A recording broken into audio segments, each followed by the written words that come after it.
Today, I have a really special guest joining me on the podcast.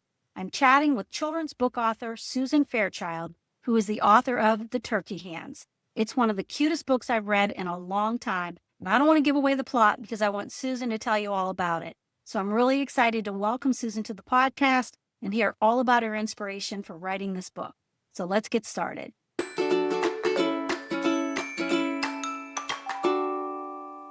Hi, Susan. Welcome to the show. I'm really glad to have you here. I have to tell you first, I love your book. I was really taken by it, and so I was really happy to have you on the show.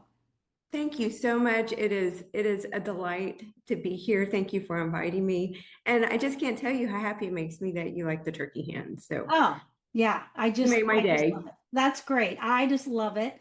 Before we talk about the book, tell me a little bit about yourself and your journey into becoming an author. I just want to say first off that I love your blog. I love your podcast. And part of the reason why it is close to my heart is because I am the product of a first grade teacher. My mom taught first grade for probably 30 years. And, I've just been surrounded by children's books, by art. So she was just an incredible part of this journey that I've been on in terms of writing children's books. And just the work that she and first grade teachers, preschool teachers, second grade teachers, the importance of this work just can't be understated. So really have an incredibly soft spot for the hard work that all of you guys do. Thank you. I appreciate that. And I did notice when I was reading your bio that your mom was a first grade teacher, and I was wondering if she was like any of your inspiration behind this book or anything. Well, it's interesting. This book in particular I have been working on it for over 30 years, probably for 35 years. And at different moments in time, I have gone back to it and I thought, well, how do I get it to the next level? And then there was this one point where, okay, my career has just gone in a different direction. I'm done. And then COVID hit. And my wife was on the front lines in New York City. In those early days, New York City was the epicenter. And I Wow. had to have some way of sort of dealing with sort of the fear, the unknown, just the trauma of that moment in time. And I went to this cabinet that had been shut for, I don't know, how decades probably, with all of my children's books I had worked on when I was younger. And I thought, oh, am I really going to open this can of worms again? And I did. And that really sort of launched me back into, okay, I've got to figure out the turkey hands. They have been gnawing at me for over 30 years. I have to figure out, how do I unleash them into the world? And so for the last 5 years, let's say, I've been really working hard on them. And I was really sort of at this moment of, I can't figure them out. I would trace my hand, I would look at my hand, and it just, no, that doesn't capture the spirit of these little sprites. And there was this one day where I was walking along the Hudson River, and my mother died about 20 years ago. And I was having this conversation with her. It's like, I can't figure it out. I just can't figure it out. I'm just going to have to forget this story. And no sooner did I say that than there is this crow that comes out of nowhere. It just swoops down, and if I don't duck, I am sure that crow would have hit me in the head. I think that was your mother. I think she was telling. It must have been. I think so. She was telling you, get that book written. And no sooner did that happen than everything fell into place. And the rest is history. That's great. I love it. And they do kind of have a look of a little bit of a crow kind of look. They're kind of, they're mischievous, they're clever, they get into all sorts of things. And but I also just felt like, oh, this is them. When you're on a road trip and you're searching for the right channel, and the signal maybe is coming in faintly, and you're just like, no. But then when you're driving through and the signal just comes in like, whoa, That is how that all felt when I finally figured out this is what the turkey hands look like. This is who they are. I thought, oh, everything just came together. It was very exciting after all of those years. That's great. I always get it seem like I get my inspiration for things either in the shower or when I'm driving in the car. Sometime when I can't write it down, and I've got to like remember it in my head because I'll forget otherwise. So I've always got my phone handy where I can like voice in there things that I'm thinking about doing or whatever. So Um, yeah, I it understand. comes in mysterious ways, right? But when it comes, and you just know it. Absolutely, that's for sure. So tell us what the book is about for anybody who hasn't read the story yet. Just give us the story, what happens in it. Well, so this is a story about cutouts, paper cutouts, the sort of traditional Thanksgiving activity where kids trace their hands. They make a little turkey out of their hands, they color in the feathers, and then the teacher leaves for the night, and these little sprites, they just come to life. And they do what any kid would do, right? I mean, these hands are so symbolic of children, right? And the way that children explore the world with their hands and express themselves with their hands. So naturally, they get into all sorts of things. And they're making a little bit of a mess along the way. And then they get into this one situation, which sort of is a shock. And that I then think puts them, I have to stop you because that's one of my favorite parts of the book. I mean, can we say it? no, we We can't. can't say it. It You has to have be a to, surprise. I think it has to be a surprise that there is this moment of true, genuine shock that really gets these little turkey hands flying right. And then, of course, it also is about how kids need to, and turkey hands need to sort of like recognize, wow, we made a little bit of a mess and we need to sort of right this situation. And they've got a limited window of opportunity before the teacher comes back in the morning. Yeah, absolutely. There's so many parts of the book that I really love. The minute I read it, I was like, oh, I'm not in the classroom anymore. But if I was in the classroom, this would be on my list of books to read in November for sure to my class because it's very magical. That's what I would say about it. It brings magic to these little handprint art projects, right? And I think that's one of the things that makes any story really special is when you can get that little bit of magic into it, especially for this age level of kids who are making those turkey handprint Yeah. art projects right there, that preschool to, maybe second grade where they still believe in the magic of everything, So the fact that these turkey handprints come to life, they might actually believe that that could happen. So I just love it. Can I read one page that's like one of my favorites? Oh, please, yeah, please. Okay. So this was what I really love, where this page where it says, the teacher leaves for the night, shuts the door, turns off the light. She doesn't know the secret rule. Things come to life in an empty school. I love that page, Susan, because kids are going to like go, oh, things come to life in an empty school. It's great. But there's magic in our classrooms. There's magic in school. And we hear a lot of things about how things aren't right with school. But I mean, just amazing things happen in classrooms every single day. The interactions between teachers and kids, the interactions between kids and other kids, the interactions between kids and the books that they're reading, it is unlocking so much magic, ordinary magic, every single day. That classrooms are just filled to the brim with magic if we just have the eyes to see it. Yeah, absolutely. And I think picture books do that. Part of what does that in the classroom. One of the reasons that I'm doing this podcast is because I'm trying to bring the magic of picture books back into the classroom because I think that we've gotten away from it a little bit with the kinds of curriculum and stuff that teachers are required to do. There's literally no time sometimes for them to read a book to their students, and I'm like, no, no, no, we can't be having that. We need to be reading to our kids because that really is part of what brings the magic into the classroom is those stories that you read and then the activities that you do afterwards that go along with those books.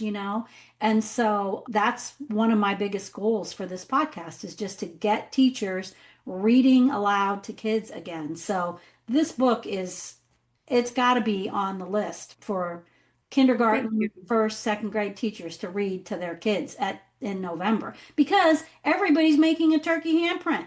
Everybody's doing it. I don't think there's a kid in the world, at least in the United States, that hasn't traced their hand on a piece of paper and colored it in to look like a turkey at some point. Every kid's doing it. So, The nostalgia, I think, runs deep with this one. The parents, the teachers, brothers and sisters, young kids who are being inducted into the turkey hand making experience. It just runs deep. yeah, for And sure. I feel really strongly, like I love Thanksgiving. I think it is always sort of second to Christmas. And there's something just wonderful about Thanksgiving. For me personally, I grew up in a small family. I have two sisters. My mother was an only child. My father had a sister, but lived out in Washington State. So our extended family were really grandparents. And Texas is a huge state. They live 12 hours away. So these holidays were really special. And Thanksgiving was this big table. It was just this big table with all of this glorious food. We would eat with these beautiful, like dinnerware, beautiful glasses. We had to wash everything by hand. I mean, getting everything set was such a production. And I just feel like just spending time at a table with people you love, that's just underrated. And there's just something so wonderful about that for me as a kid. And I thought, turkey hands are to Thanksgiving as elves are to Christmas. That we need these little sprites to like really be emblematic of this moment in the year. Yeah, I love it. I think that's a great way to think about it. I love Thanksgiving the same as you. I think part of it is because it is nothing more than this meal with your family. It's not all gift giving and overshadowed by all of presents and craziness. You know what I mean? It's just a beautiful meal with your family. And yeah, so I agree. And that this book just brings that to life, the whole magic of that, of the season and everything. One of the things I liked about the book was that you wrote it in rhyme. And was that always part of the story in your head, or how did that come about? That's a really good question. I mean, like I said, this has been a 3-decade process.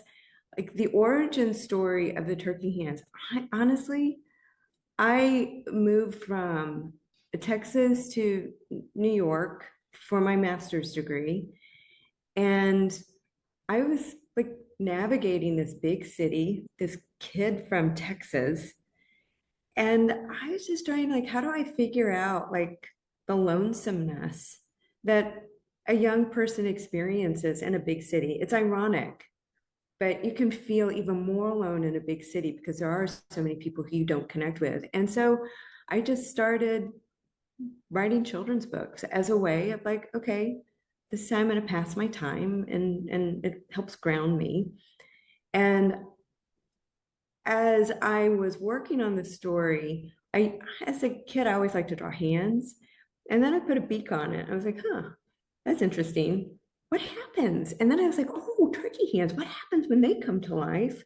And then there was this gobbledygoo thing.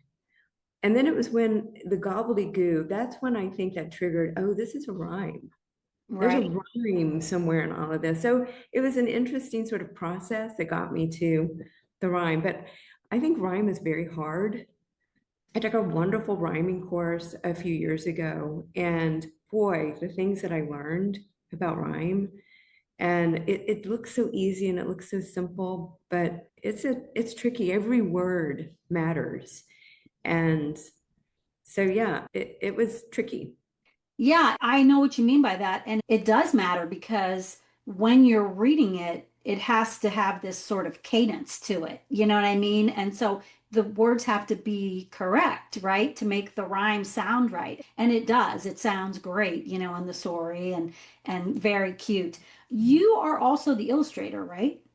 I am. And I also just want to say that, this is part of a indie publication journey as well. And the collaboration with Camille Easton, she's the owner of AO5 Gallery out in Austin, and she comes from a family of publishers. So this book wouldn't have happened if it wasn't for like the extraordinary partnership with Camille. My two sisters read the book and they have a very good ear. Camille's husband read the book. He's a musician. It's part of what he does in his life. And he also, like, so there were a lot of people who helped along the way. And certainly there was my wife who I would just disappear for hours because I would be so captivated and so sort of engrossed in it that it's just this book is just I think there's a African proverb: if you want to go fast, go alone; if you want to go far, go together. And so the turkey hands also represents the generosity of a lot of my friends and family. That's great.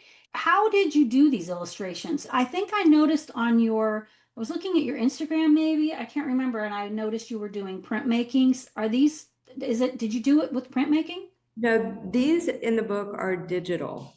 A program called Procreate.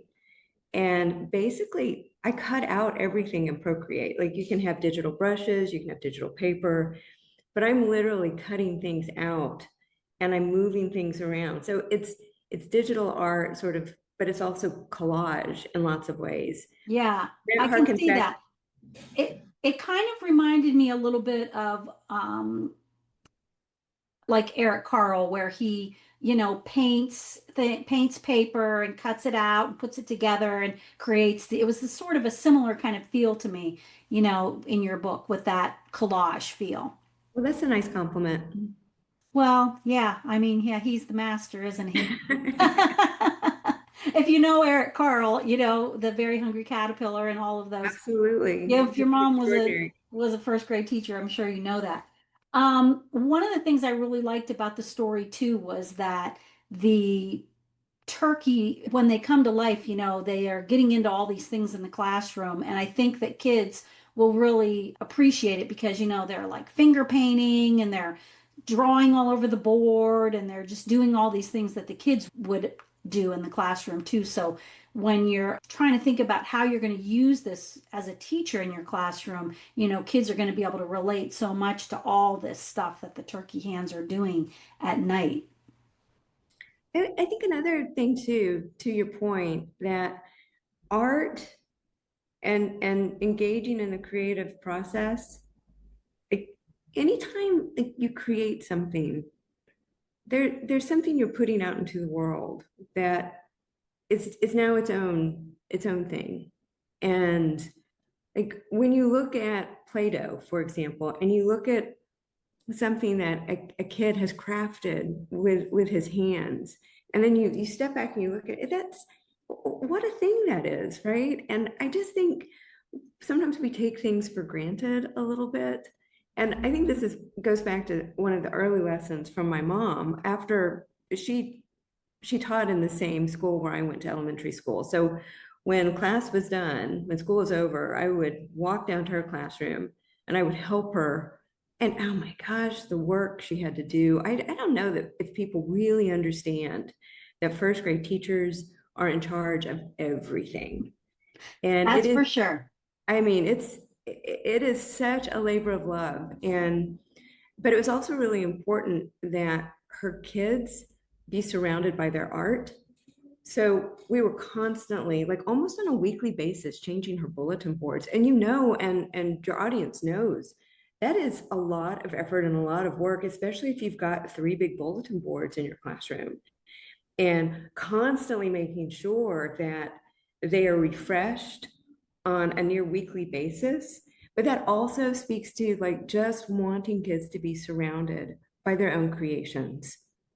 And that the liveliness of that classroom has been in many ways informed by their little hands.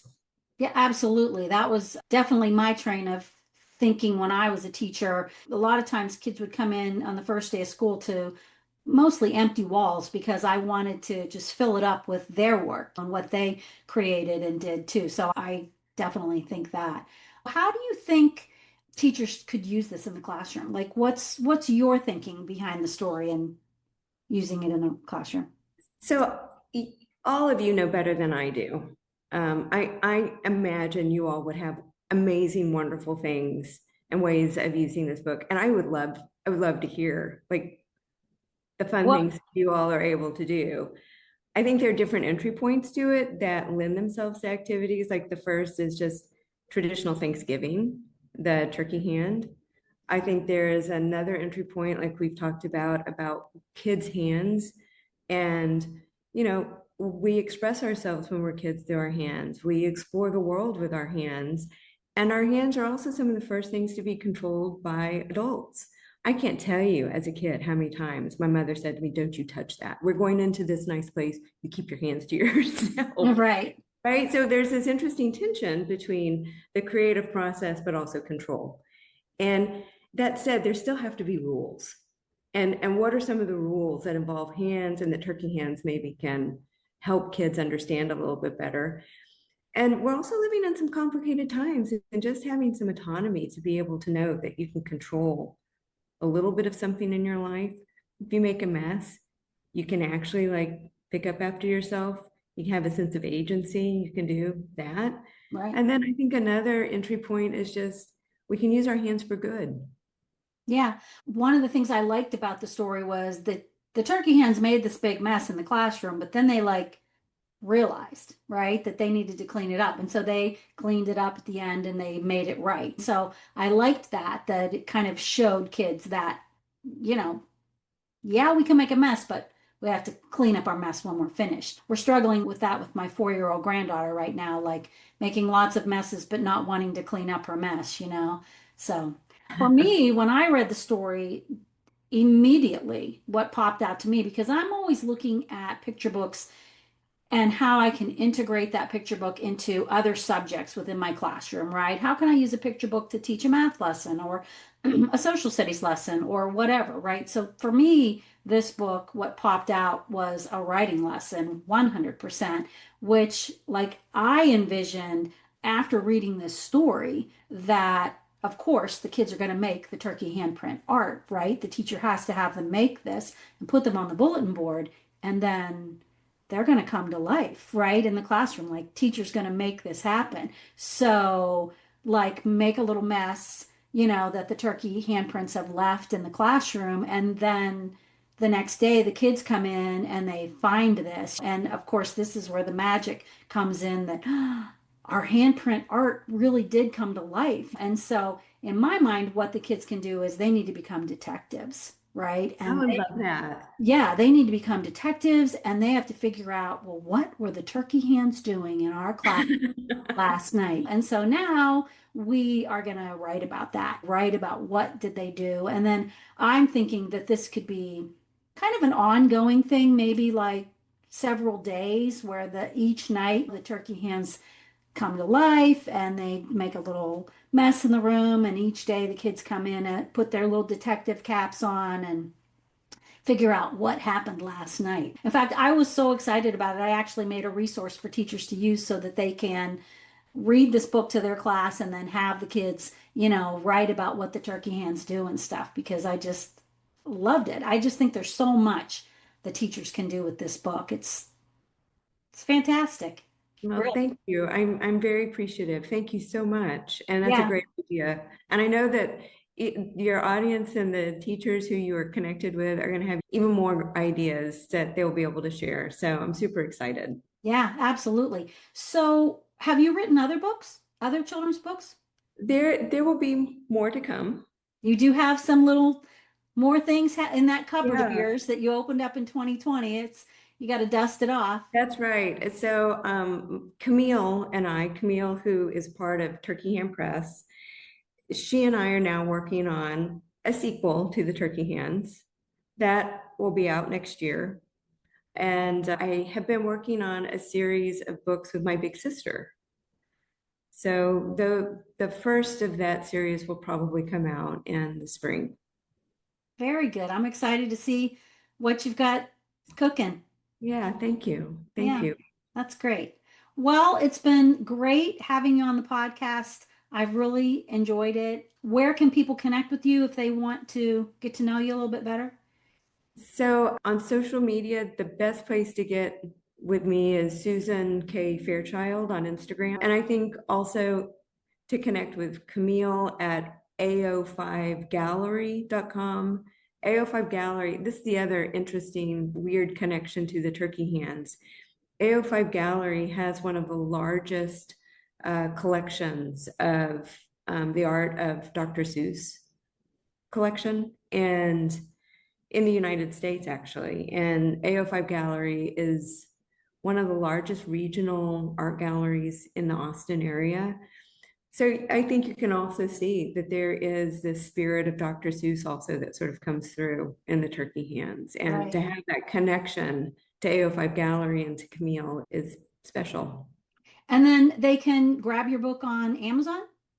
Yep. They can get it at Amazon, or they can go to AO5 Gallery, and it's a woman-owned business. They can also purchase it for a discounted price from the gallery. Okay, very good. Well, thank you very much for joining me today. It's been Thank a you, lot of Molly. fun. I think the teachers are going to love your book, and I'm really glad that we had you on today. Thank you very much. I'm so appreciative. It's been great. That was so fun having Susan on the podcast today. I know when you read the story of the turkey hands, you're going to really love it. I love the book so much that I actually made a resource that you can use with the book where your kids can become turkey detectives. They can make a little detective headband, and then each day you can make a little mess in your room from the turkeys the night before. Nothing huge, maybe some spilled crayons or toys left in the middle of the floor. And then when the kids come in, they get their detective case book and they can write the clues that they found each day and what kind of mischief they think the turkeys got into the night before. So it's a very cute activity to add to your November lesson plans. I'll put the link to Susan's book, The Turkey Hands, in the show notes, and a link to her Instagram if you want to connect with her online.